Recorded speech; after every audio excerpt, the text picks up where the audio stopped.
ஓம் சுக்லாம்பரதரம் விஷ்ணும் சசிவர்ணம் சதுர்புஜம் பிரசன்னவதனம் தியாயேத் சர்வவிக்னோபசாந்தயே யா தேவி ஸ்தூயதே நித்யம் விபுதைர்வேதபாரகைः सा मे वसतु जिह्वाग्रे ब्रह्मरूपा सरस्वती निधये सर्वविद्यानां विषजे भवरोगिणां गुरवे सर्वलोकानां दक्षिणामूर्तये नमः. श्रीदक्षिणामूर्तिसुदेशिकेन्द्रं द्वैपायनं सूत्रकृतं मुनीन्द्रं श्रीशङ्करं भाष्यकृतं यतीन्द्रं मद्देशिकञ्चापि नमामि विद्यै. ॐ सहना भवतु सहनौ भुनक्तु सह वीर्यं करवावहै तेजस्विनावधीतमस्तु मा विद्विषावहैः. ஓம் சாந்தி சாந்தி சாந்தி.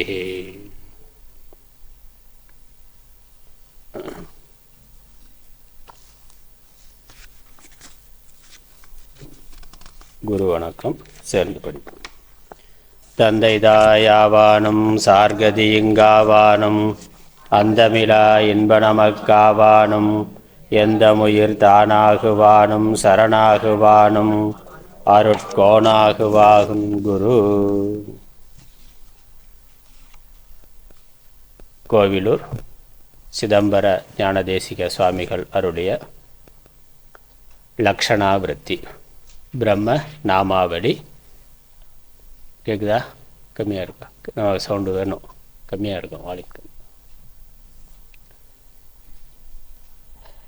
பிரம்ம லக்ஷணங்கள் ஒவ்வொன்றையும் பார்த்து கொண்டிருக்கின்றோம். அகர்த்தா அபோக்தா, ஆத்மா எதையும் செய்வதும் இல்லை, செயலின் பயனை அனுபவிப்பதும் இல்லை என்பது இறுதியாக பார்த்தது. ஆத்மா நைஷ்கர்மியமாக எந்த கர்மாவையும் செய்யாததாக எப்பொழுதும் இருக்கின்றது. கர்ம செய்யவில்லை என்பதனால கர்ம பலனை அனுபவித்தல் என்பதும் இல்லை. அடுத்த லட்சணம் நிருபத்ரவம். உபத்ரவம், உபத்ரவம் இல்லாதது நிருபத்ரவம்.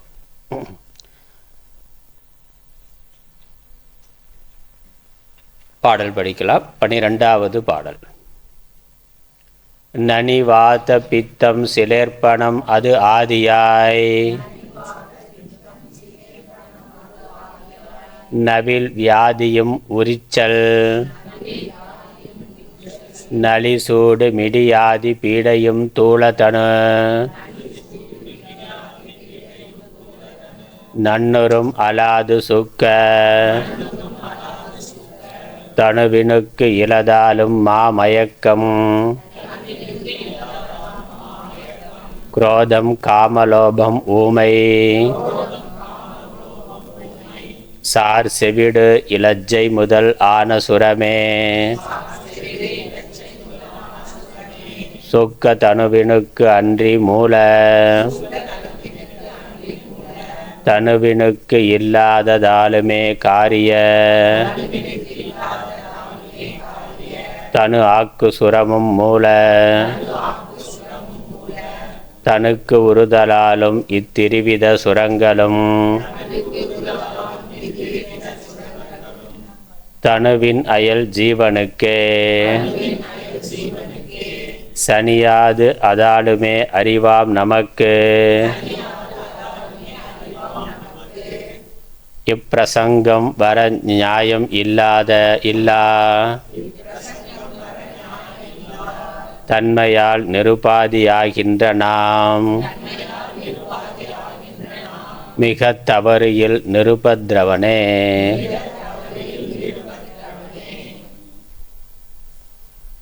உபத்ரவம் அப்படின்னா நமக்கு தெரியும், அது இல்லாதது நிருபத்ரவம். இதுவரைக்கும் சொன்ன லட்சணங்களுக்கான பாட்டெல்லாம் சின்ன சின்னதாக இருந்தது. இந்த பாட்டு மட்டும் ரொம்ப பெருசாக இருக்குது. ஏன்னா நமக்கு இருக்க உபத்திரவம் அவ்வளோ உபத்திரவம் இருக்கிறதுனால பாட்டும் பெருசாக போச்சு. ஒவ்வொரு உபத்திரவம் சொல்கிறார் என்னென்னலாம் இருக்குன்னு. நனி வாத பித்தம் சிலேர்ப்பணம். வாத பித்த கபம் வாதம் காற்று, பித்தம்ங்கிறது பித்தம், சிலேர்ப்பணம்ங்கிறது கபம். இந்த 3 சேர்ந்தது தான், இந்த 3னுடைய சமநிலை தான் சரீர ஆரோக்கியம். 3ல் சமநிலை மாறுபடுகின்ற பொழுது சரீரத்தினுடைய ஆரோக்கியமானது மாறுபடும், ரோகம் வரும். மிகினும் குறையினும் நோய் செய்யும் நூலோர் வழிமுதலா எண்ணிய 3. வழிமுதலா எண்ணிய 3னா இந்த வழினா வாதம் காற்று, காற்று முதலான 3 மிகினும் குறையினும் நோய் செய்யும். 3ல் ஏதாவது ஒன்று அதிகமானாலும் நோய் வரும், ஒன்று குறைந்தாலும் நோய் வரும். இது ஆயுர்வேத சாஸ்திரம் சொல்கிறது. அது இப்படி அது ஆதியாய் இது தொடங்கி இப்படி உடம்புக்கு, இந்த ஸ்தூல உடம்புக்கு மூலமாக இருக்கிறது இது. அதனால் இவைகள் தொடங்கி அதனால் வரக்கூடிய நவில் வியாதியும் இந்த 3னுடைய மாறுபாடுகள் ஏற்றத்தாழ்வுகளால் தோன்றுகின்ற வியாதியும்.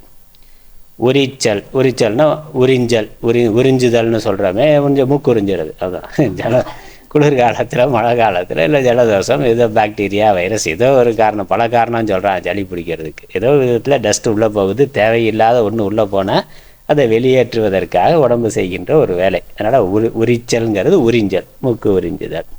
அப்புறம் நளி, சூடு, வெப்பம் அதிகமாகிறது, வெப்ப நோய்கள், வெப்பம் சம்பந்தமான நோய்கள் வர்றது. குளிர்காலத்தில் உறிஞ்சல், ஜலதோஷம் முதலானவை, வெயில் காலத்தில் சூடு முதலானவைகள். அப்புறம் மிடி ஆதி, மிடிமை அப்படின்னாக்கா வறுமை அப்படின்னு அர்த்தம். மிடிமைங்கிறதுக்கு வறுமை என்று பொருள். வறுமை முதலானவைகளால், உணவு முதலானவை பற்றாக்குறையினால் உடம்புக்கு வருகின்ற துன்பம். பீடைனாக்கா துன்பம் தான் அர்த்தம். பீடைனாக்கா துன்பம், நோயினாலேயோ ஏதோ ஒரு காரணத்தினால உடம்புக்கு துன்பமானது மாறி மாறி வந்து கொண்டிருக்கின்றது, பீடையும். தூள தனு நன்னுறும், இதெல்லாம் அனுபவிக்கிறது எது? ஸ்தூல தனுனா உடம்பு, ஸ்தூல சரீரம், ஸ்தூல உடல், ஸ்தூல சரீரம் தான் இவைகளை. இந்த நோய், இந்த பிரச்சனைகள் எல்லாம் இருக்கிறது ஸ்தூல சரீரத்துக்கு இவைகள் வருகின்றன. இதெல்லாம் இருக்கிறது, இதெல்லாம் அனுபவிக்கிறது ஸ்தூல சரீரம். அலாது சூக்க தனுவினுக்கு இலதாலும், இதெல்லாம் ஸ்தூல சரீரத்துக்கு தான் இருக்குது, சூக்ஷ்ம சரீரத்துக்கு இல்லை. சூக்ஷ்ம தனுவினுக்கு, சூக்ஷ்ம சரீரத்துக்கு இதெல்லாம் இல்லை. தூங்கிட்டாக்கா நமக்கு இந்த உடம்பு வலி, வேதனை, பசி இதெல்லாம் தெரியறதில்ல. விழித்திருக்கிற பொழுது, ஸ்தூல சரீர அபிமானம் இருக்கிற பொழுது தான் நமக்கு இந்த துன்பங்கள் எல்லாம், இதனால் வரக்கூடிய துன்பங்கள் தெரிகின்றது. இதை தூங்கிட்டோம்னாக்கா சரீர அபிமானம் இல்லை என்றால், சரீரத்தோட நினைவு இல்லை என்றால் அந்த துன்பமானது தெரியவது இல்லை. ஒன்று தூங்கலாம், இல்லை வேற ஏதாவது போட்டு மயக்கத்தை ஏற்படுத்தலாம். இப்போ அதனால் சரீரத்தை மறந்தால் இந்த பிரச்சனை இல்லை, சரீரம் இருக்கிற பொழுது தான் இந்த பிரச்சனை இருக்கின்றது. அதுலேருந்து என்ன தெரியுது? இதெல்லாம் ஸ்தூல சரீரத்தினுடைய பிரச்சனைகள்னு தெரிகின்றது. அதனால் இது ஸ்தூல சரீரத்துக்கு தான் இருக்குது, சூக்ஷ்ம சரீரத்துக்கே இல்லை. இதெல்லாம் என்னுடையது, நம்முடையதுன்னு நாம் நினைக்கிறோம். ஏதாவது இது வந்தாலும் சரியில்லை, எனக்கு சரியில்லை, எனக்கு இந்த பிரச்சனை இருக்குது அப்படின்னு உடம்பினுடைய தர்மங்களெல்லாம் உடம்பையே நாம் நினைக்கிறதுனால உடம்பினுடைய தர்மங்களெல்லாம் நம்முடையது என்று விசாரம் செய்யாத காலத்தில் நாம் நினைக்கின்றோம். ஆனால் யோசித்து பார்த்தாக்க இதெல்லாம் ஸ்தூல சரீரத்துக்கு இருக்கே ஒழிய சூக்ஷ்ம சரீரத்துக்கு கூட அதுக்கு சம்பந்தம் இல்லை. சூக்ஷ்ம சரீரத்துக்கு கூட அதனால் அதனுடைய துன்பத்தை அனுபவிக்கிறது சூக்ஷ்ம சரீரம். ஆனால் வியாதி பிரச்சனை இருக்கிறது எங்கே? ஸ்தூல சரீரத்தில். அதோட வலி வேதனையை சூக்ஷ்ம சரீரம் அனுபவிக்கின்றது. அதுவும் அதோட சம்பந்தம் இருக்கிற பொழுது தான். ஸ்தூல சரீரத்தோட சம்பந்தம் இருக்கிற பொழுது அதன் வழியை அனுபவிக்குதே ஒழிய கனவுக்கு போயிட்டா, ஆழ்ந்த தூக்கத்துக்கு போயிட்டாக்க இந்த ஸ்தூல சரீரத்தை பற்றி எதுவுமே தெரியறது இல்லை. ஆகவே இதெல்லாம் சூக்ஷ்ம சரீரத்தினுடைய பிரச்சனை மாத்திரம், இது ஸ்தூல சரீரத்தினுடைய பிரச்சனை மாத்திரம், இது சூக்ஷ்ம சரீரத்துக்கு கூட வருவது இல்லை.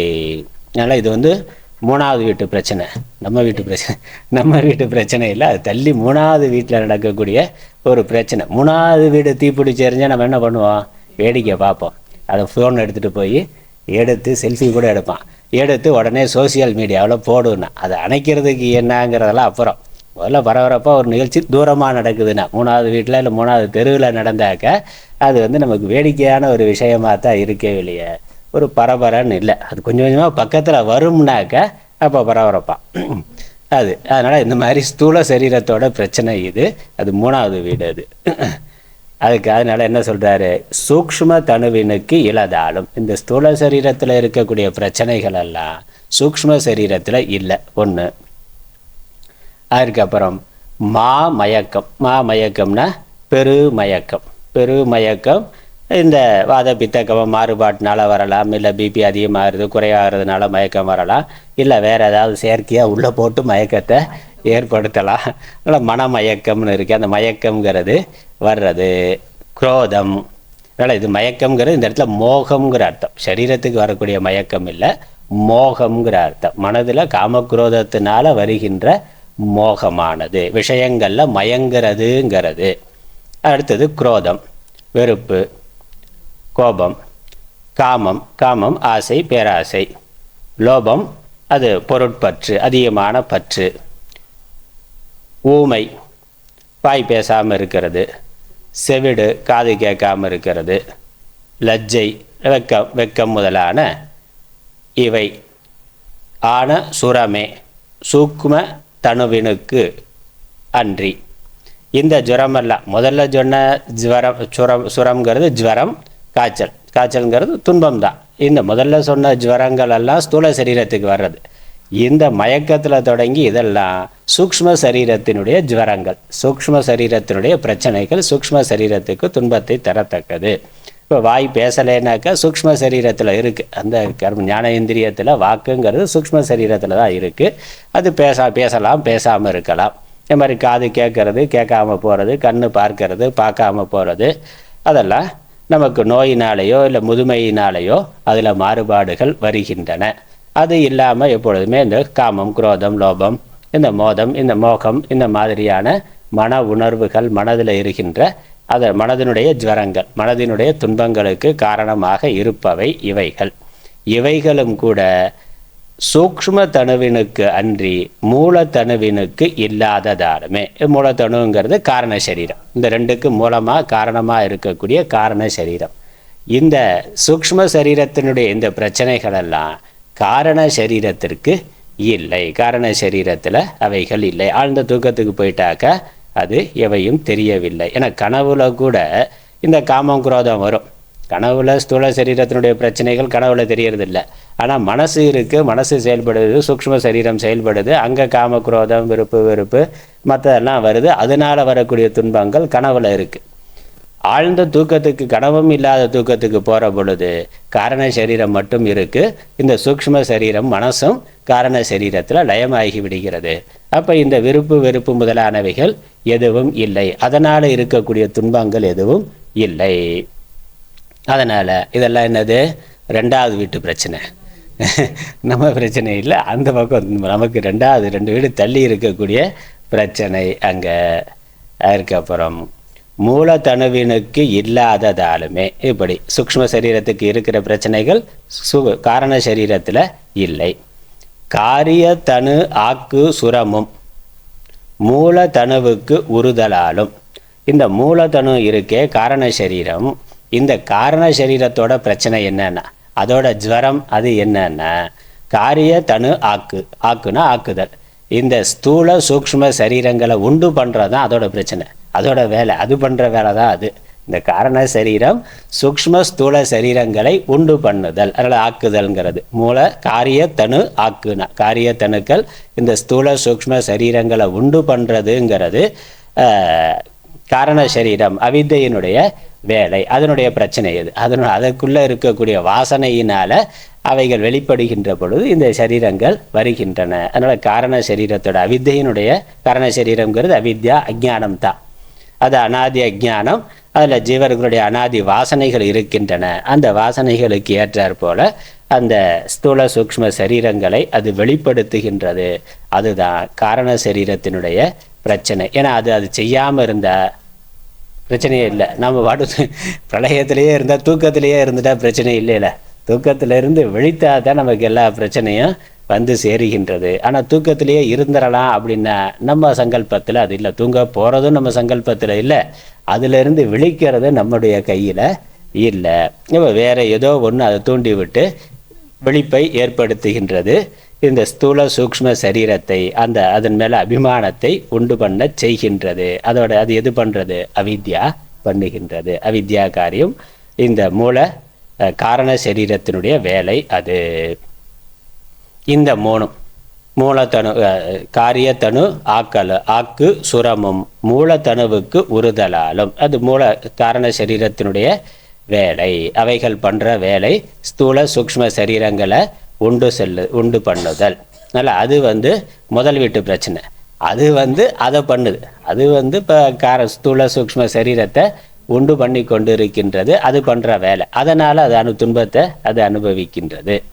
அது இத்திரிவித சுரங்களும் தனுவின் அயல் ஜீவனுக்கே சனியாது அதாலுமே. இந்த மூணும், இந்த ஸ்தூல சரீரத்தோட பிரச்சனை சூக்ஷ்ம சரீரத்துக்கு இல்லை, சூக்ஷ்ம சரீரத்தோட பிரச்சனைகள் காரண சரீரத்துக்கு இல்லை, காரண சரீரத்தோட பிரச்சனை இந்த ஸ்தூல சூக்ஷ்ம சரீரங்களை உண்டு பண்ணுறது. இந்த 3 சரீரங்களோட பிரச்சனையும் இதில் பிரதிபிம்பமாக இருக்கக்கூடிய ஜீவனுக்கு இல்லை, சிதாபாசனுக்கு கூட இல்லை. சிதாபாசன்கிறதா இங்கே அயல் ஜீவனுக்குனாக்க சிதாபாசன். இந்த சூக்ஷ்ம சரீரத்தில் பிரதிபிம்பிக்கின்ற சித்தினுடைய பிரதிபிம்பம், பிரதிபிம்ப சைத்தன்யம், அவனுக்கு சிதாபாசன்னு பேர். அவன்தான் ஜீவன், அவன்தான் நான் இருக்கிறவன். அவனுக்கு இல்லைனா, அவனுக்கு இல்லை. அந்தந்த சரீரத்தினுடைய பிரச்சனைகள் எதுவும் பிரதிபிம்ப சைத்தன்யம் சிதாபாசனுக்கு கூட இல்லை. அது சரீரத்தோட பிரச்சனை, சரீரத்தோட பிரச்சனை தான்.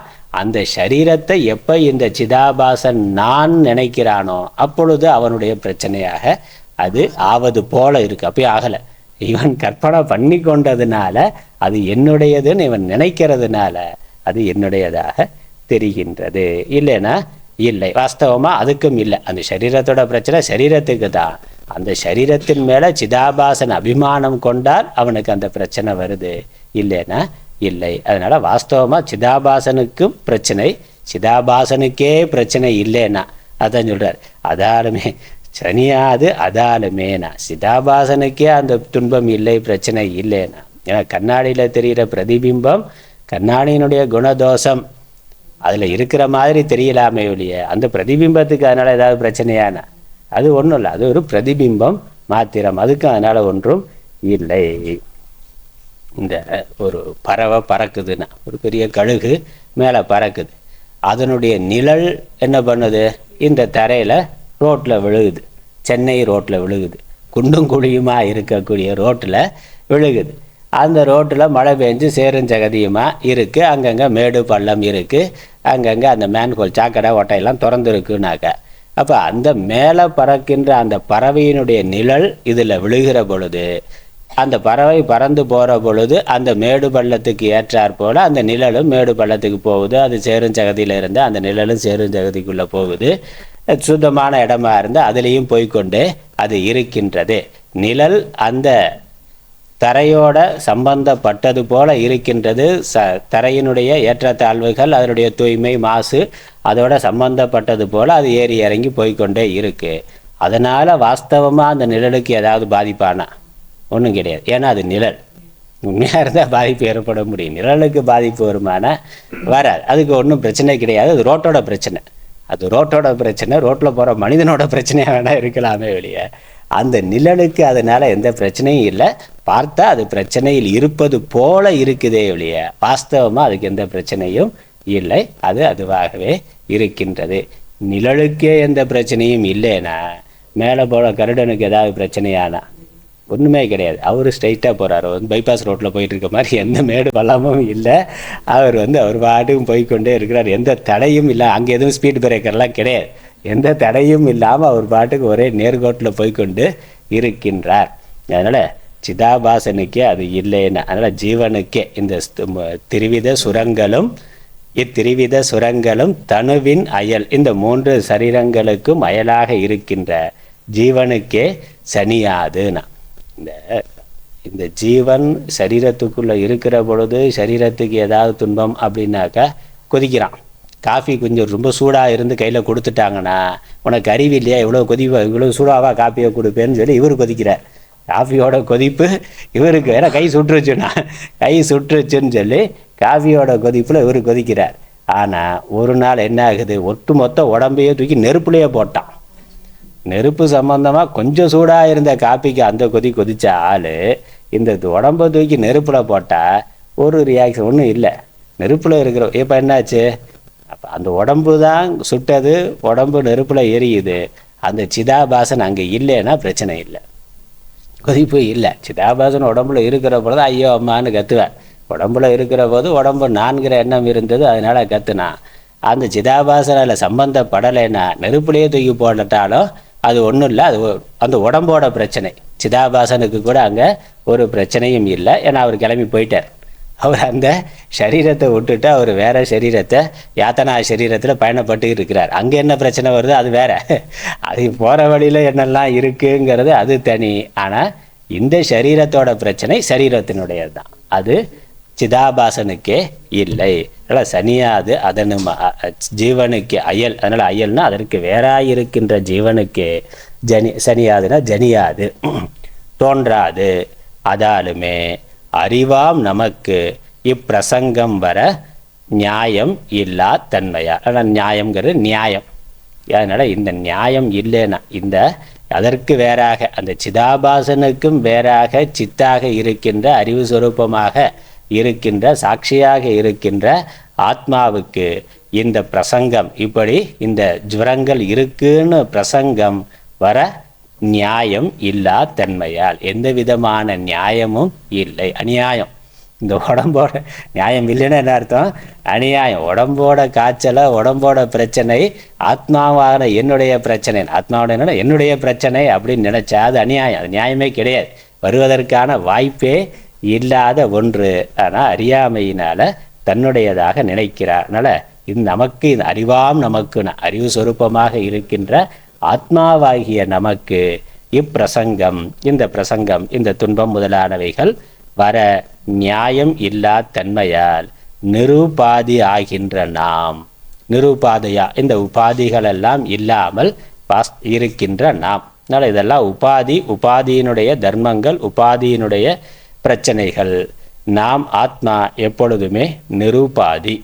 நாம் மிக தவறுதல் இல், மிக தவறு இல், தவறு இல்லை, குறை, தவறுனா குறை, எந்த விதமான குறைவும் இல்லாத நிருபத்ரவனே, எவ்விதமான உபதிரவமும் இல்லாதவனே. அதனால் எல்லா உபதிரவமும் ஸ்தூல சூக்ஷ்ம சரீரங்களுக்கு தானே ஒழிய ஆத்மாவிற்கு இல்லை. பிரதி சிதாபாசனுக்கே இல்லை, ஆத்மாவுக்கு அது இல்லவே இல்லை. அதனால் நிருபாதி ஆகின்ற இதுக்கெல்லாம் உபாதி. அதனால் இந்த ஸ்தூல சூக்ஷ்ம காரண சரீரம் உபாதி. உபாதினாக்கா தெரியும்ல, உபாதினாக்கா எந்த ஒன்று தான் இன்னொன்றின் அருகிலிருந்து தன்னுடைய தர்மத்தை அதன் மேல் ஏற்றி காட்டுகின்றதோ அதற்கு உபாதின்னு பேர். அவ்வாறு மறைக்கப்படுவது, எதை மறைக்குதோ அதுக்கு உபாதேயம்னு பேர்.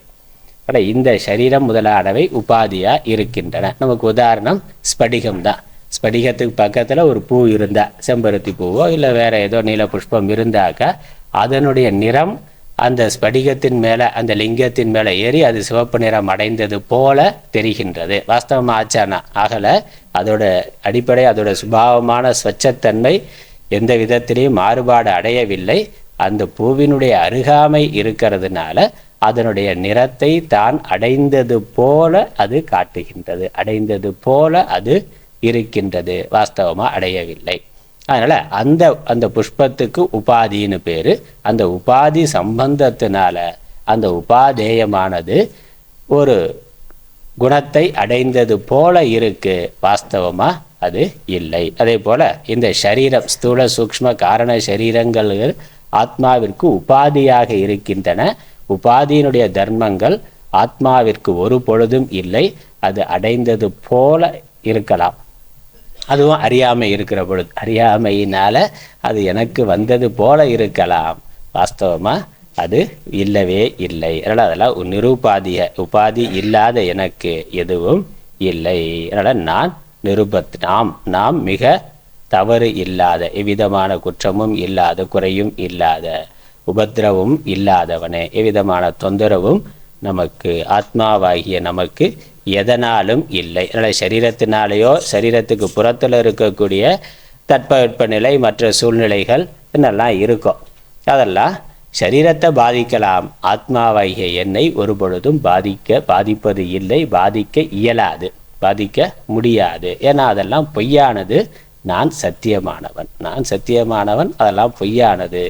நகையில் ஏதாவது குறை வந்தா, தங்கத்துக்கு ஏதாவது ஆச்சுன்னா, செயினில் ஒரு கண்ணி அருந்து போச்சு, செயின் அருந்து போச்சுன்னா அது நகையோட பிரச்சனை தானே ஒழிய அது தங்கத்துக்கு அதனால் குறைந்த அரைஞ்சு போய் தனியாக இருந்தாலும் தங்கம் தான். அதில் ஒன்றும் மாறுபாடு இல்லை, அதுக்கு ஒன்றும் குறை இல்லை. அதே போல் உடம்புக்கு குறைபாடுகள் வயதாகிறதுனால, முதுமையினால் அல்லது வேறு காரணங்களால் குறைபாடுகள் வரலாம். அதெல்லாம் அந்தந்த உறுப்புகளுக்கானது, அந்தந்த உடல்களுக்கானது. ஆத்மாவாகிய எனக்கு எதுவும் இல்லை, எனக்கு எந்த தொந்தரவும் இல்லை. அதனால தான் பகவத்கீதையும் பார்க்குறோம், அவரை யாரும், ஆத்ம ஞானியை யாரும் தொந்தரவு படுத்த முடியாது, அவரும் யாரையும் தொந்தரவு படுத்த மாட்டார்னா. அவரை யாரும் தொந்தரவு படுத்த முடியாது. ஏன் தொந்தரவு படுத்த முடியாது? எவ்வளவுதான் தொந்தரவு படுத்தினாலும் அது உடம்பை தொந்தரவு படுத்துறதா. அவரை தூக்கி ஜெயிலில் போடலாம், இல்லை வேற ஏதாவது தண்டனை கொடுக்கலாம், நீ என்ன வேணாலும் பண்ணலாம், கொன்னாலும் கூட அது உடம்பை பண்ணுறதை இல்லையா, ஆத்மாவாகி அவரை கொல்ல முடியாது. அதனால் அவரை யாரும் எந்த விதத்திலும் தொந்தரவு படுத்தி விட முடியாது. அதே மாதிரி அவரும் யாருக்கும் எந்த விதத்திலையும் தொந்தரவு கொடுக்க மாட்டார். ஆகவே இப்படி நான் நிருபத்ரவன். அதனால் இந்த தர்மங்கள் எல்லாம் உடம்பினுடையதுன்னு நம்ம நினைத்து எனக்கு எவ்விதமான உபத்திரவமும் இல்லை, தொந்தரவும் இல்லை என்று இந்த உடம்புக்கு வருகின்ற உபதிரவங்களை நாம் சாட்சியாக பார்க்க பழகி கொள்ள வேண்டும். அதனால் இதை தியானம் பண்ண என்ன ஆகும்னா, உடம்பு நான் இல்லைன்னு உடம்பு மேலே இருக்கக்கூடிய அபிமானமானது, பற்றுதலானது குறைகின்றது. அப்படி பற்றுதல் குறைய குறைய உடம்புக்கு எது வந்தாலும் அது உடம்பினுடையது, உடலினுடையது. அதை கொஞ்சம் சரி பண்ண வேண்டிய பக்கத்தில் இருக்கிறதுனால அதை சரி பண்ண வேண்டிய பொறுப்பு இருக்குன்னு பொறுப்பாக நம்ம அதை சரி பண்ணுறதுக்கு ஏதாவது முயற்சி பண்ணலாம். சரி பண்ணால் நல்லது, சரியானால் நல்லது, சரியாகலைன்னா ரொம்ப நல்லதுன்னா அது அதனுடைய பிரச்சனை.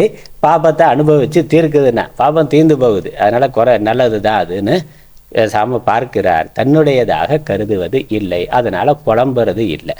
அதனால் எனக்கு இப்படி வந்து விட்டதே அப்படின்னு புலம்புறது இல்லை. சரீரத்துக்கு வந்திருக்கு, சரீரத்துக்கு அது செய்த வினைப்பயனை அது அனுபவிக்கின்றது. அதற்கான உபத்திரவம் அதற்கானது, அது என்னுடையது அல்லன்னு நல்லா புலம்பானந்தாவாக இருக்க மாட்டார்.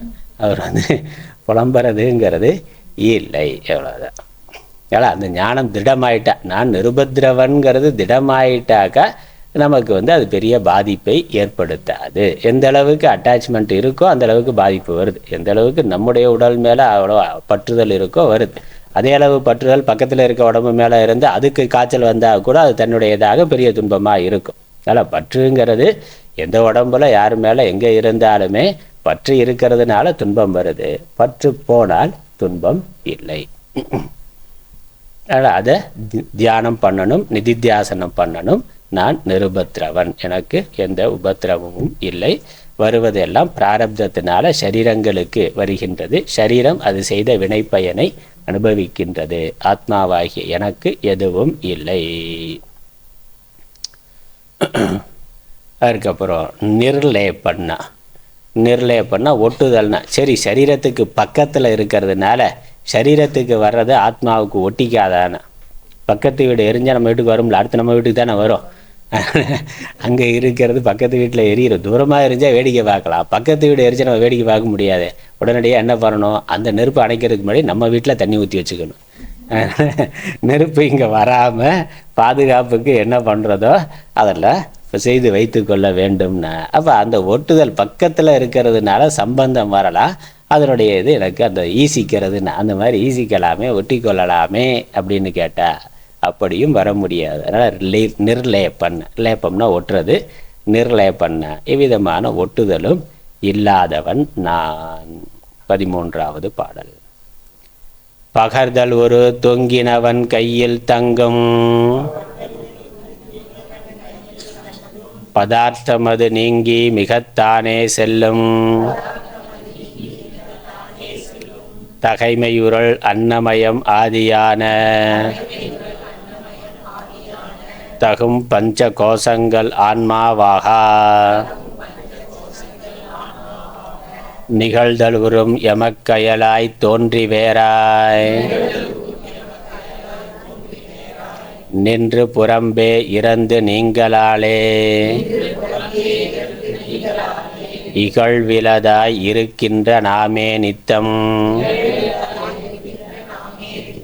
ஈனமிலா நிர்லேப்பன் எனவே கொள்வாய்.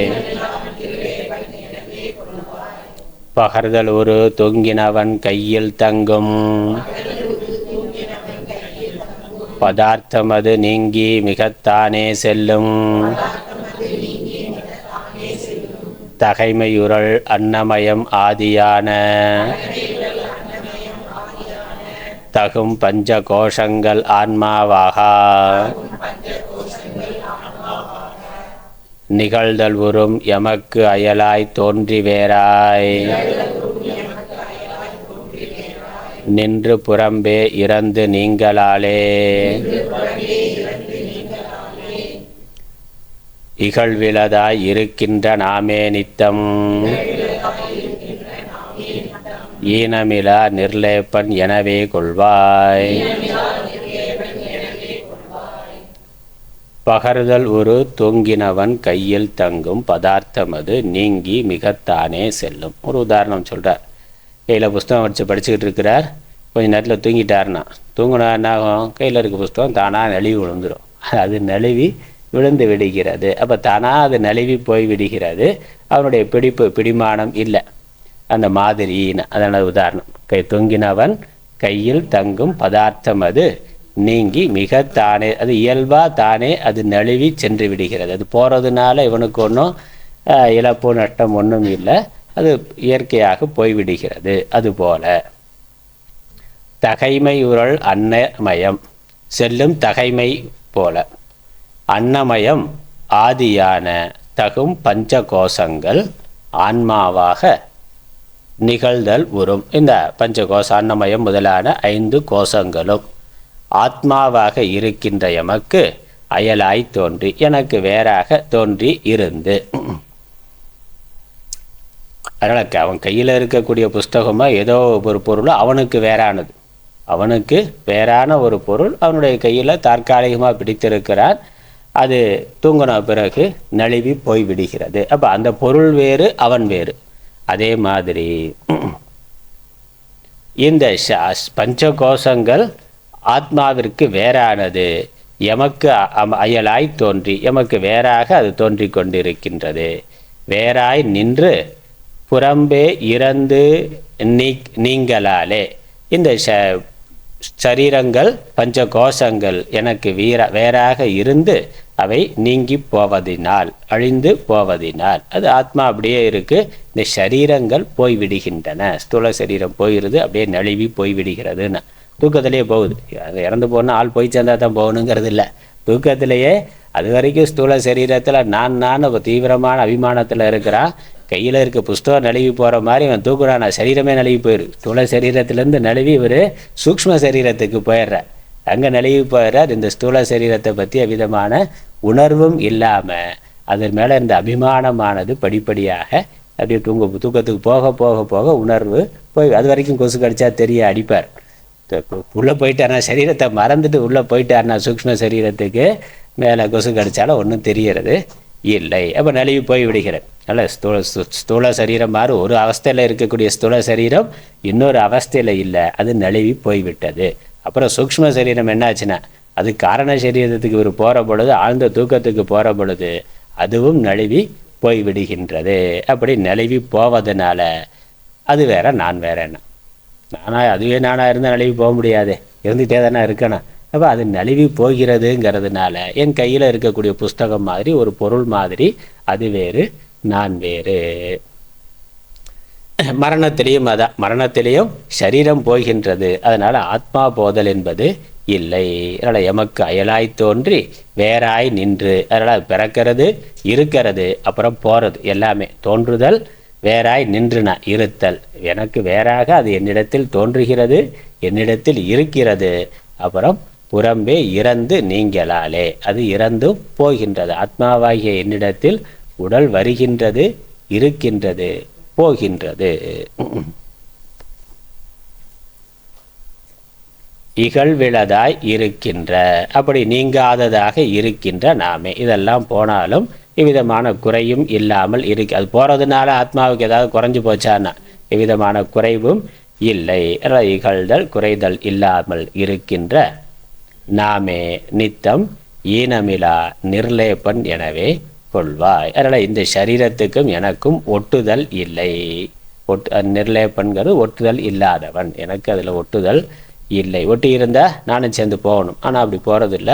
அது என்னை விட்டு போகிறது. அதனால் எனக்கு ஒன்றும் குறை இல்லை. ஆகவே நான் நிர்லேபன், அதோட ஒட்டுதல் இல்லாதவனாக இருக்கின்றேன் என்று என்று எனவே கொள்வானா என்று தியானிப்பாய் என்று சிந்திப்பாய். அதனால் எப்படி கையில் எனக்கு வேறாக இருக்கின்ற ஒரு புஸ்தகம், நான் விரும்பி அதை கையில் எடுத்தேன், என் கையில் அது இருந்தது, பிறகு நான் தூங்குற பொழுது அது போய்விட்டது. அது போகிறதுனால எனக்கு அதுக்கு வாஸ்தவமாக சம்பந்தம் ஒரு தற்காலிகமான சம்பந்தம் தானே ஒழிய உண்மையிலேயே அது என்னுடைய அவயவமோ வேறு எதுவோ கிடையாது. வந்தது போனது, அவ்வளவுதான்.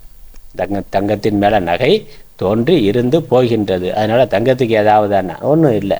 நகை வந்தது, நகைங்கிற ஒரு தோற்றம் வந்தது, இருந்தது, போனது, அவ்வளவுதான். அதனால் தங்கத்துக்கு ஒன்றும் இல்லை. அதை போல் இந்த சரீரங்கள் வருகின்றன, இருக்கின்றன, போகின்றன. நான் நித்தமாக சரீரம் போகிறதுனால எனக்கு எந்த குறையும் இல்லை, எந்த ஒட்டுதலும் இல்லை. ஆகவே நிர்லேபன் என்றே சிந்திப்பாய், தியானிப்பாய். அடுத்தது நிஸ்சம்பந்தன். நிஸ்சம்பந்தன்னா நிற்சம்பந்தம். சா போட்டதுனால நிற்சம்பந்தன் இருக்கு. சம்பந்தம், சம்பந்தம் இல்லாததுன்னா வேற வேறையா இருக்கலாம். ஆனால் சம்பந்தம் பண்ணிக்கிறோமே, கல்யாண சம்பந்தம்னா அவர் ஏதோ ஒரு ஊர், இவங்க ஏதோ ஒரு ஊர், முன்ன பின்ன பார்த்ததே கிடையாது. சொல்லப்போனால் வேறு நாடுன்னா அது அந்த அளவுக்கு சம்பந்தமே இல்லாத ஆள் திடீர்னு கல்யாணம் பண்ணி சம்பந்தம் வந்துடுதுன்னா ஆனால் லேப்பம்ங்கிறது பக்கத்தில் இருக்குது, ஒட்டிக்கிட்டு இருக்கிறது, பக்கத்தில் இருக்கிறது. இந்த வாழைப்பழத்துக்கும் தோலுக்கும் இருக்கக்கூடிய சம்பந்தம் மாதிரி அது என்னது லேப்பம்னு பக்கத்தில் ஒட்டிக்கிட்டு இருக்குது, ஆனாலும் சம்பந்தம் இல்லாமல் இருக்குது. அது பழமும் தோலும் ஒன்றுக்கு ஒன்று நெருக்கமாக இருந்தாலும் சம்பந்தம் இல்லாமல் இருக்கின்றது. அது நிர்லேப்பம், ஒட்டுதல் இல்லாமல் இருக்கின்றது. தோலை உரிச்ச பிறகும் பழம் இருக்குன்னா இங்கே சம்பந்தம்னா தனித்தனியாக இருந்தாலும் அது சேர்றதுனால ஒரு சம்பந்தம் வரலாமே அப்படின்னு கேட்டால் வெத்தலை பாக்கு மாதிரி அது தனியாக எங்கேயோ விளையுது, இது ஏதோ ஒரு காட்டில் விளையுது, ரெண்டும் சேர்ந்த உடனே ஒரு சம்பந்தம் வந்து விட்டது. அப்படி திருமண சம்பந்தம் மாதிரி ஒரு சம்பந்தம் இல்லாத ஆள் சம்பந்தத்துக்கு வரலாம்னா அப்படி இருக்கலாம். ஆனால் அப்படியும் எனக்கு இந்த சரீரத்தோட சம்பந்தம் இல்லைங்கிறது. அடுத்தது நிஸ்சம்பந்தன். நிஸ்சம்பந்தன் அது தமிழில் நிற்சம்பந்தன்னு இருக்கு. தானளவாய் உறும் பஞ்சகோசம் தன்னை தானாகும் படியாயும் அவற்றின் வேறாய் ஞான உருவாகும் நமை நமக்கு வேறாய் நன்னவுமே வேண்டுமென தவம் செய்தாலும் ஈனமலால் ஆகாத படியினாலும் இயல் நித்திய அபரோக்ஷம் எமக்கு எக்காலும்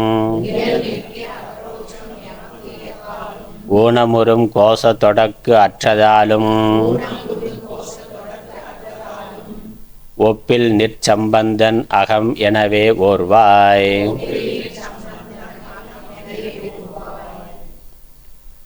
தானளவாய் உறும் பஞ்சகோசம் தன்னை தானாகும் படியாயும் அவற்றின் வேறாய் ஞான உருவாகும் நமை நமக்கு வேறாய் நன்னவுமே வேண்டுமென தவம் செய்தாலும் ஈனமலால் ஆகாத படியினாலும் இயல் நித்திய அபரோட்சம் எமக்கெக்காலும் ஊனமுறும் கோசத் தொடக்கற்றதாலும் ஒப்பில் நிற்சம்பந்தன் அகம் எனவே ஓர்வாய்.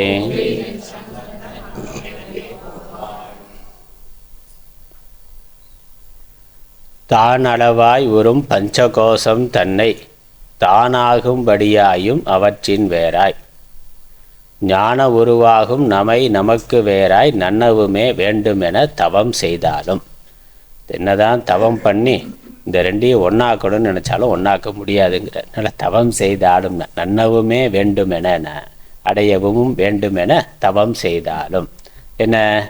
தான் அளவாய் உறும் பஞ்சகோசம் தன்னை, தான் இல்லாமல் தனக்கு வேறாக, தான் அல்லாததாக இருக்கின்ற, தனக்கு வேறாக இருக்கின்ற பஞ்சகோசத்தினை, பஞ்சகோசங்களை தானாகும்படியாயும், தானாக இந்த பஞ்சகோசத்தை உடம்ப நான் என்று, உடம்பை நான் நானாக்க வேண்டும்னா என்று தவம் செய்தாலும் அது நடக்காதுங்கிறார்.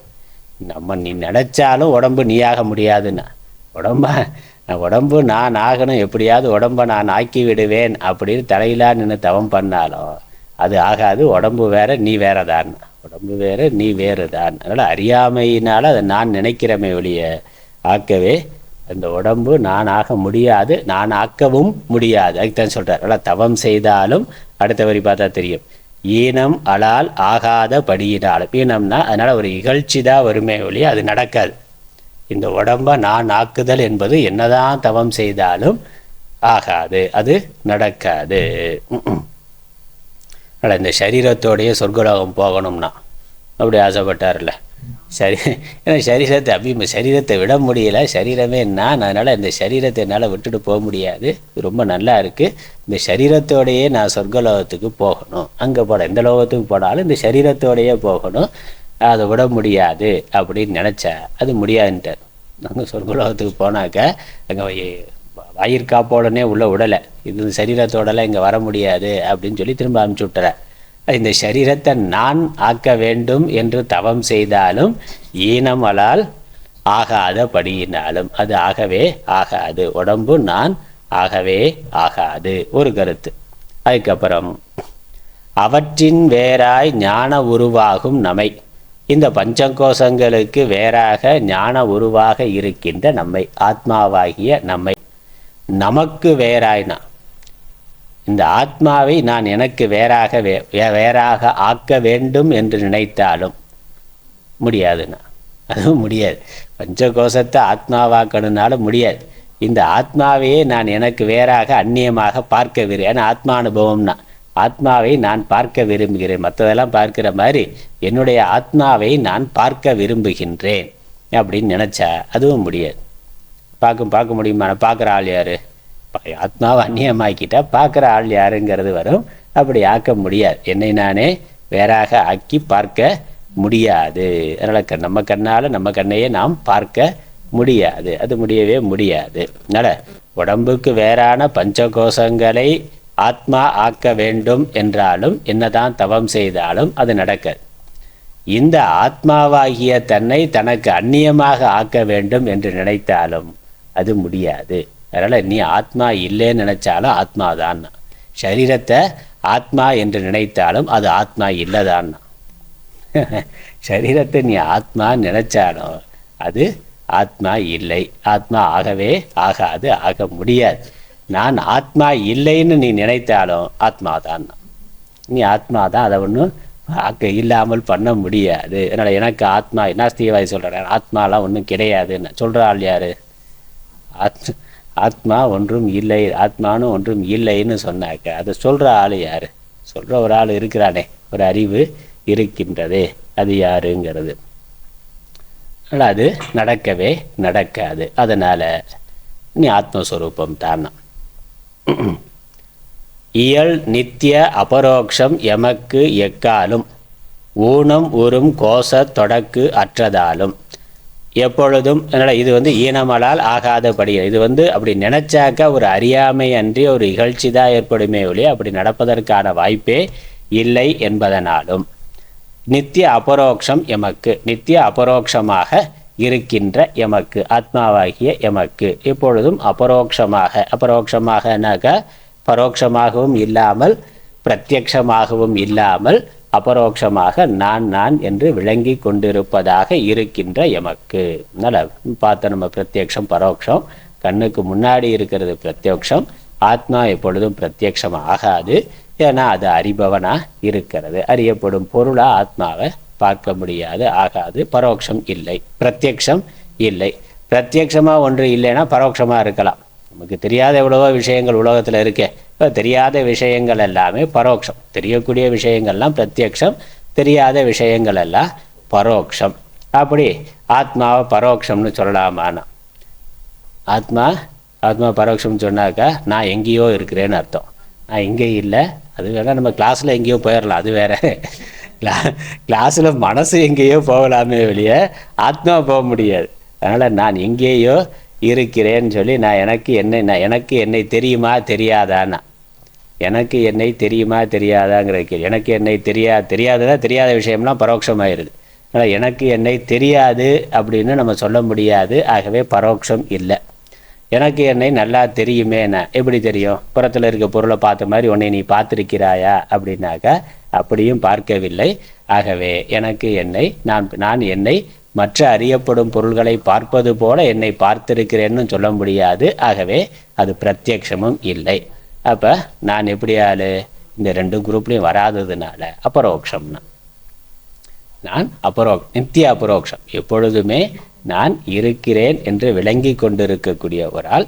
அறியப்படும் பொருளாகவும் இல்லை, அறியப்படாத பொருளாகவும் இல்லை. அதனால் அறியப்படும் பொருளுக்கும் வேறானது, அறியப்படாததற்கும் வேறானது. கேனோபனிஷத்தில் அறியப்பட்டதற்கும் வேறானது, அறியப்படாததற்கும் வேறானது. அறிபடு பொருள் நீ இல்லை, அறிபடா பொருள் நீ அல்லை. கைவல்ய நவநீதத்தில் அறிபடு பொருள் நீ அல்லை. அறிபடுனா அறியப்படும் பொருள் ஆப்ஜெக்டாக இருக்கிறது. புறத்தில் ஆப்ஜெக்டாக அறியப்படுவதாக பார்க்கக்கூடிய பொருளும் நீ அல்லை. அப்போ அப்படின்னா தெரியாத பொருளான அறிபடா பொருள் இல்லை, எனக்கு என்ன தெரியாதுன்னு சொல்ல முடியாது. அப்பொழுது என்ன?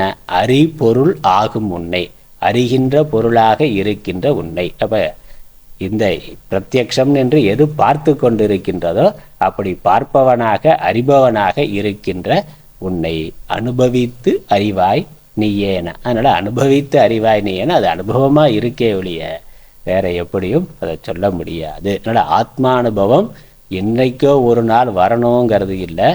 ஆத்மானுபவம் எப்பொழுதும் இருந்து கொண்டேதான் இருக்கின்றது. ஆத்மா சாமிஜி சொல்லுவா, கேட்பாங்க, ஆத்மாவை அனுபவிக்காமலா அனுபவிக்கப்படும் பொருள்களை நாம் அனுபவித்து கொண்டு இருக்கிறோம். சாமிஜியோட ஸ்டைல் அது. ஆத்மாவை நாம் அனுபவிக்காமலா அனுபவிக்கப்படும் பொருள்களை அனுபவித்து கொண்டு இருக்கிறோம் அப்படின்னா முதல் அனுபவம் ஆத்மானுபவம் தான். அப்புறம்தான் அடுத்த அனுபவம். அடுத்த அனுபவம் வரலாம், போகலாம், இருக்கலாம், இல்லாமல் இருக்கலாம். ஆனால் ஆத்மானுபவம் ஒவ்வொரு பொழுதும் இல்லாமல் போவது இல்லை. நான்கிறது எப்பொழுதுமே நமக்கு விளங்கி கொண்டு இருக்கின்றது. அதனால ஆத்மாதான் அனைத்தையும் அனுபவிப்பது. ஆத்மாவை அனுபவிப்பதுங்கிறது இன்னொன்று இல்லை. ஆத்மாவை அனுபவிக்கிறதுக்கு இன்னொரு ஆள்னு இல்லை. அதனால் நாம் ஆத்மாவை அனுபவிக்கணும்னு நினச்சா அது அறியாமை. எது எல்லாவற்றையும் அனுபவித்து கொண்டிருக்கின்றதோ அதுவே ஆத்மா. அதனால் நித்திய அபரோக்ஷம், நான் எப்பொழுதும் நானாகவே விளங்கி கொண்டிருக்கின்றேன். அப்படி இருக்கின்ற எனக்கு, அதனால் இயல்னா இயல்பாக இயற்கையாக எப்பொழுதும் நானாக விளங்கி கொண்டிருக்கின்ற அபரோக்ஷமாக விளங்கி கொண்டிருக்கின்ற எமக்கு எக்காலும் எந்த காலத்திலும் ஊனமுறும்னா குறையுடைய குற்றமுடைய கோஷத்தொடக்கு அற்றதாலும் இந்த கோஷத்தோடு சம்பந்தமானது ஏற்படுவது இல்லை என்பதாலும். அதனால் கோஷம் இருக்குது, பஞ்ச கோஷங்கள் அன்னமயம் முதலான சரீரங்கள் வருது, இருக்குது, அது இருக்க போல இருக்கே ஒழிய அதனோடு எனக்கு எப்பொழுதும் சம்பந்தம் வருவது இல்லை. இந்த கோஷமானது பிரத்யட்சமாக இருக்குது, அது பரோட்சமாகலாம், வரலாம், போகலாம். ஆனால் ஆத்மா நித்திய அபரோக்ஷமாக எப்பொழுதும் இருந்து கொண்டிருக்கின்றது. ஆகவே ஒப்பற்ற நிற்சம்பந்தன் அகம் எனவே ஒருவாய். நான் எந்த சம்பந்தமும் இந்த கோஷங்களோடு எவ்விதமான சம்பந்தமும் அற்றவன் என்று எப்பொழுதும் தியானிப்பாய், சிந்திப்பாய். நிற்சம்பந்தன். அடுத்தது, நிற்சம்பந்தவனாக இருந்தாலும் இந்த உடம்புக்குள்ளே இருக்கிறதுனால உடம்பு அடி வாங்குற பொழுது நீ கொஞ்சம் அடி வாங்க மாட்டியான்னு. உடம்புக்குள்ளே இருக்குது, உடம்புக்கு அதுக்கு சம்பந்தம் இல்லாமல் இருக்கலாம். இருந்தாலும் உடம்புக்கு ஏதாவதுன்னு ஒரு பாதிப்பு வர்ற பொழுது உள்ளே இருக்கக்கூடிய ஆத்மாவுக்கு பாதிப்பு வரலாமே அப்படின்னா, வாழைப்பழத்தை ஏறி வச்சு அது மேலே ஏறி உக்காந்தோம்னா என்ன ஆகும்னா, தோல் மட்டுமா நசுங்கும், உள்ள பழமும் நசுங்கி போயிரு. அப்போ அது ஒன்றுக்கு ஒன்று ஒட்டாமல் இருந்தாலும் வெளியே ஒரு பாதிப்பு வந்தால் அது உள்ளே இருக்கிறதையும் பாதிக்க செய்யுமே அப்படின்னு கேள்வி கேட்டால், சம்பந்தத்தினால ஒரு பாதிப்பானது வரலாமே என்றால், அப்படி வரும்ல, வரலாமே என்றால் அப்படியும் வருவது இல்லை. அதான் கூட்டஸ்தன், கூட்டஸ்தக. ஆற்றுக்கொளன் அடைக்கல்லே கூடம் மற்றது. அவிகாரம் ஆனாலும் அயவிகாரம். தோற்றுதல் போல் அறிவதனில் பகுதி ஈசன். திவித சகம் ஜீவர் உதித்து இரத்தலாலும். தோற்றியவை அழிவதற்கு மூலமாகி ஸ்வயம் சித்தாய் இருக்கின்றனாம். அவற்றில் சாற்று பற்றற்று உரளாலும் மிகவும் யாமே. சார் அகர்த்தா ஆகிய கூட்டஸ்தனாகும். ஆற்றுக்கொளன் அடைக்கல்லே கூடம் மற்றது. அவிகாரம் ஆனாலும் அயவிகாரம். தோற்றுதல் போல் அறிவதனில் பகுதி ஈசன். துவித சகம் ஜீவர் உதித்து இரத்தலாலும். தோற்றியவை அழிவதற்கு மூலமாகி ஸ்வயம் சித்தாய் இருக்கின்ற நாமவற்றில் சாற்று பற்றற்று உரளாலும் மிகவும் யாமே. சாரகர்த்தா ஆகிய கூடத்தனாகும்.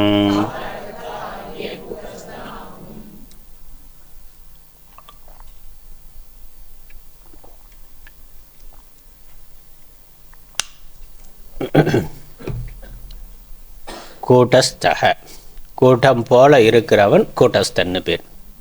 அந்த கூட்டஸ்தக கூட்டஸ்தன்கிற வார்த்தைக்கு கூடம் இவ ஸ்தக, கூடம் போல இருக்கிறவனால ஆத்மாவுக்கு கூட்டஸ்தன்னு பேர்.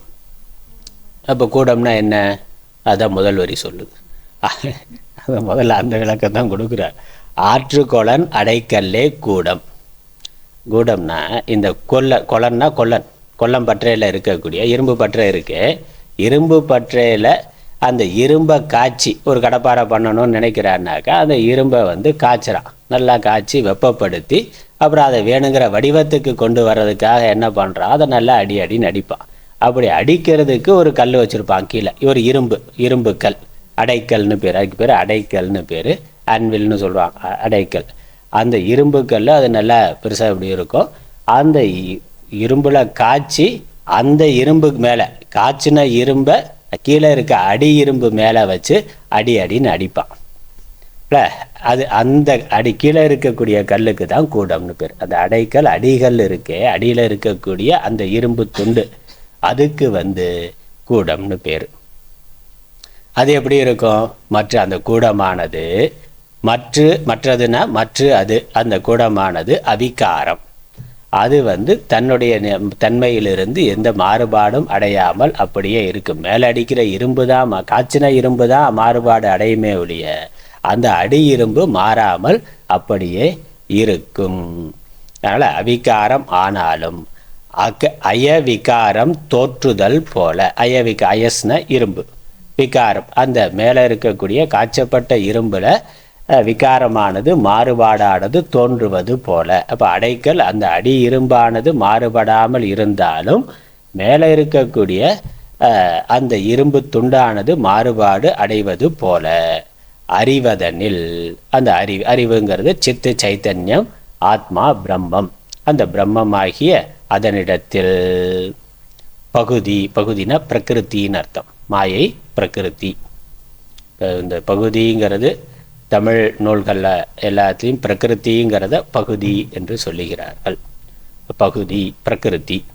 ஈசன் ஈஸ்வரன். அதனால் பிரகிருதிங்கிறது மாயை, பகுதிங்கிறது பிரகிருதி என்பது மாயை. அதுக்கப்புறம் ஈசன் ஈஸ்வரன். த்வித ஜகம் துவைத்தமாக இருக்கின்ற இரண்டு பல்வேறு வேற்றுமைகளோடு இருக்கின்ற உலகம். ஜீவன். உதித்து இந்த பிரம்மத்தினிடத்தில் ஆத்மாவிடத்தில் மாயை ஈஸ்வரன் உலகம், ஜீவர்கள் இவை அனைத்தும் தோன்றி இரத்தலாலும் தோன்றுதல் அப்புறம் மறைதல் என்பது இருக்கின்றது. அதான் விகாரம். இந்த சரீரம் தோன்றுதல் மறைதல்ங்கிறது ஜீவ சரீரங்கள், ஈஸ்வர உபாதி, ஈஸ்வரனுடைய ஈசன்கிற ஒரு உபாதி, ஜீவன்கிற ஒரு உபாதி, இந்த உலகம்ங்கிற ஒரு தோற்றம் ஒரு உபாதி, இவைகளுக்கு காரணமாக இருக்கக்கூடிய பிரம்மத்தினுடைய சக்தி ஆகிய மாயை அதுவும் வெளிப்படுகிறது. இதெல்லாம் அவ்வியக்தமாக பிரம்மத்தினிடமிருந்து பிறகு வியக்தமாக வெளிப்படுகின்றது. அவ்வாறு வெளிப்படுதல்ங்கிறதா உதித்தல், அப்புறம் திரும்ப மறைதல் என்பது இரத்தல். தோற்றி அவை அழிவதற்கு மூலமாகி, அதனால் இதனிடத்தில் தோன்றி இதனிடத்திலேயே அவைகள் அழிகின்றது.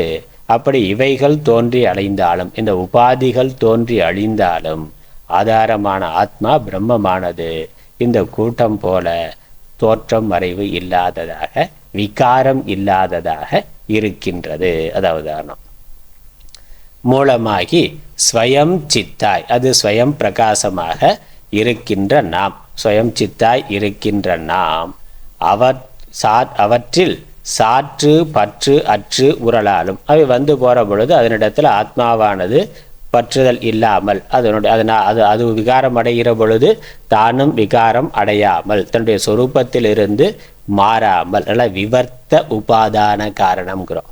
இந்த பிரம்மம் ஜகத்துக்கு மற்ற எல்லா தோற்றங்களுக்கும் உபாதான காரணமாக இருக்கு. ஆனால் எப்படிப்பட்ட உபாதான காரணம்? விவர்த்த உபாதான காரணம். விவர்த்தம்னா தன்னுடைய நிலையிலிருந்து எவ்வித மாறுபாடும் அடையாமல் இருக்கின்ற உபாதான காரணம், மூல காரணம். ஏன்னா அதனிடத்துல இருந்தால் இவைகள் தோன்றுகின்றன என்பதனால காரணம்னு சொல்கிறோம். அது விவர்த்த உபாதான காரணம். நல்ல சுயம் சித்தாய் இருக்கின்ற நாம் சாற்று பற்று அற்று பற்றற்று உரலாலும், சொல்லுகின்ற, சாற்றுனா சாற்றுகின்ற, சொல்லுகின்ற, சொல்லப்படுகின்ற இந்த பற்றானது இல்லாமல் இருத்தலாலும், உரலாலும்னா இருத்தலாலும், எப்பொழுதுமே இவைகள் தோன்றி இருந்து போகின்ற பொழுது அதனால் எவ்விதமான பற்றுதலும் இல்லாமல், எவ்விதமான மாறுபாடு, பற்றுங்கிறது இந்த இடத்துல எவ்விதமான மாறுபாடும் விகாரமும் அடையாமல் இருப்பதனாலே மிகவும் யாமே சார் அகர்த்தா ஆகிய கூட்டஸ்தன் ஆகும். நாம் அதனால் ஆத்மாவுக்கு கூட்டஸ்தன்னு பேரு. சிருஷ்டிகள் வந்து போகின்ற பொழுது சிருஷ்டிக்கின்ற ஈஸ்வரன், சிருஷ்டிக்கப்படுகின்ற உலகம், ஜீவ சரீரங்கள், இது எல்லாமே வந்து போகக்கூடியவை. மூலப்பிரகிருதி, ஈஸ்வரன், உலகம், ஜீவர்கள் அனைத்தும் வந்து போகக்கூடியவை. ஆதாரமான ஆத்மா பிரம்மம் எவ்விதமான போக்கு வரவும் அற்றது. இவைகள் வந்து போறதுனால எவ்விதமான விகாரமும் அடையாதது. அதனால கூட்டஸ்தன், மாறுபாடு அடையாமல் இருக்கிறது. நிர்விகாரிங்கிற அர்த்தம் தான், மாறுபாடும் இல்லாமல், அதற்கு ஆதாரமாக இருக்குங்கிற அர்த்தம். தோற்றங்களுக்கு ஆதாரமாக இருக்கின்றது, மாறுபாடு அடையாத விவர்த்த உபாதான காரணமாக இருக்கின்றது, அடையாத கூட்டஸ்தன் ஆகும். அடுத்த லட்சணம் ஆத்மா என்பது. ஆத்மாவுக்கு ஆத்மான்னு ஏன் பேருன்னா அதுக்கு ஒரு விளக்கம். அதை பாட்டை படிச்சிருவோம், அடுத்த வகுப்புல தொடர்போம். நான் என்று மானத்துக்கு இடமதாக நவில்கின்ற ஆன்மாவாய் தோன்றா நின்ற ஈனமுறு புத்திராதி தூள சுக்க இருதேகம் ஜீவனுமே வேறு பேர் பெற்று ஊனமில் தன் புறம்பாகி தோன்றலாலும் உறும் இவை கட்கு அப்பாலாய் நிர்விகார ஞான கண பிரம்மம் அதாம் தானும் பேராய் நன்னாது அதாலும் நாம் ஆத்மா ஆகும். நான் என்று மானத்துக்கு இடமதாக நவில்கின்ற ஆன்மாவாய் தோன்றா நின்ற ஈனம் ஒரு புத்திராதி தூள சுக்க இருதேகம் ஜீவனுமே வேறு பேர் பெற்று ஊனமில் தன் புறம்பாகி தோன்றலாலும் உறும் இவை கற்கு அப்பாலாய் நிர்விகார ஞான கண பிரம்மமதாம் தானும் வேறாய் நன்னாது அதாலும் நாம் ஆத்மா ஆகும். ஓம் ஈஸ்வரோ குருராத்மேதி முத்திபேத விபாகினே வியமவத்யாப்ததேகாய தட்சிணாமூர்த்தயே நமः. ஓம் பூர்ணமதః பூர்ணமிதம் பூர்ணாத் பூர்ணமுதச்யதே பூர்ணஸ்ய பூர்ணமாதாய பூர்ணமேவாவசிஷ்யதே. ஓம் சாந்தி சாந்தி சாந்தி. ஹரிः ஓம்.